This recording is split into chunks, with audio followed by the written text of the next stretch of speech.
Drama खेलते थे, नाचते गाते थे, हम मिर्ची बेचते थे, हम भूजा बेचते थे, हम जूता काटते थे। साहब कांसीराम ने हमको कहा कि तुम राजा बन सकते हो, उठो, हैं? मिर्ची बेचना बंद करो, जूता काटना बंद करो, मूस की दवा बेचना बंद करो, मैं तुमको राजा बनाऊंगा।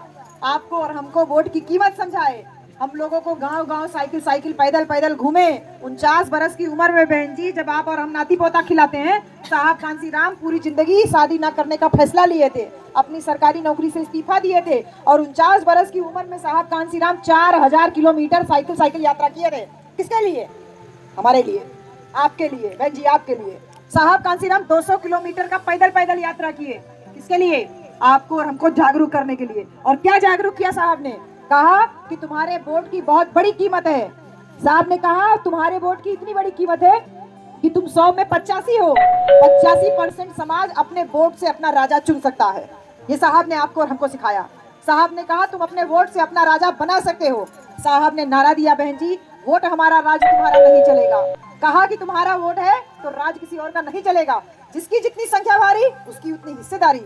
साहब ने कहा आपकी और हमारी संख्या ज्यादा है, राजा हमारा होना चाहिए। तो जो जूता गाड़ता था बहन जी, जो मुफ्त दवा बेच रहा था, जो मिर्ची बेच रहा था, जो भूजा बेच रहा था, जो नाच गा रहा था नचनिया बन के, उसको कहा कि तुम राजा बन सकते हो, तुम अपने वोट की कीमत को समझो। और साथ में ले लेकर के ऐसे ऐसे लोगों को साहब कांसीराम ने उठा के खड़ा किया, गांव गांव लेके घूमे, उनको एहसास कराया कि तुम राजा बन सकते हो। जब लेके साहब घूमे तो इतना पैसा नहीं होता था बहन जी कि किसी को चुनाव लड़वा सके।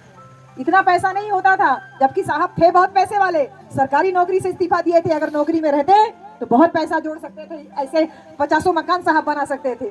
लेकिन साहब ने संघर्ष का राह चुना, आपको और हमको जागरूक करने का राह चुना। साहब ने गांव गांव घूमा और कहा कि तुमको मैं राजा बना सकता हूँ। तो पैसा जब नहीं था तो साहब ने नारा दिया, एक वोट एक नोट। तुम्हारा एक वोट चाहिए, और वोट के साथ तुम्हारे पास 1 रुपया हो, 2 रुपया हो, 5 रुपया हो, 10 रुपया हो, जो भी हो तुम्हारे पास, अपने वोट के साथ हमको वोट दो। इस तरीके से बहन जी भाई लोग एक एक तिनका जोड़ जोड़ करके साहब कांसीराम आपके और हमारे लिए इतना बड़ा मिशन मूवमेंट खड़ा कर पाए।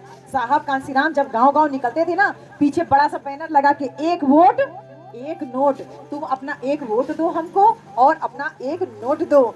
ऐसे ऐसे ड्रम जैसा बना लिए थे और पीछे बैनर लगा के जब ऐसे गांव में निकलते थे तो लोग उनको इतना उत्साहित हो जाते थे कि 1 रुपया, 2 रुपया, 5 रुपया जो भी होता था उस ड्रम में डालते थे। और आपके और हमारे जैसी बहनें बहन जी इतना उत्साहित हो जाती थी कि चाहे नाक में छोटा सा कील ही क्यों ना पहना हो, कान में छोटा सा बाली ही क्यों ना पहना हो, वो भी निकाल के दे देते थे कि साहब इला ही हमारे समाज के राजा बनावे में काम आई।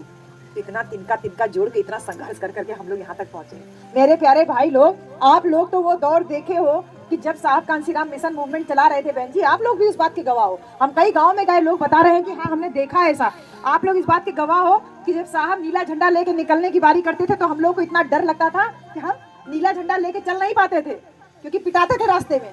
तो हम जेब में रख करके चलते थे। याद है कि नहीं भैया? काय सूती खाने वाले भाई लोग, याद है? याद है?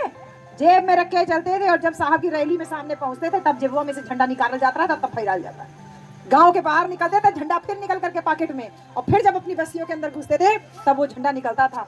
इतना संघर्ष करके बहन जी साहब कांसीराम यहाँ तक हमको और हमको पहुंचाए हैं। एक एक मेहनत करके जब साहब ने नौकरी से इस्तीफा दिया तो अपनी माँ को एक चिट्ठी लिखे। बड़ी नौकरी करते थे, क्लास 1 अधिकारी का बहन जी, क्लास 1 अधिकारी का, कि आज साहब अगर जिंदा होते तो उनको पेंशन कम से कम 2 लाख रुपया मिल रहा होता। इतना बड़ा अधिकारी थे साहब कांसीराम।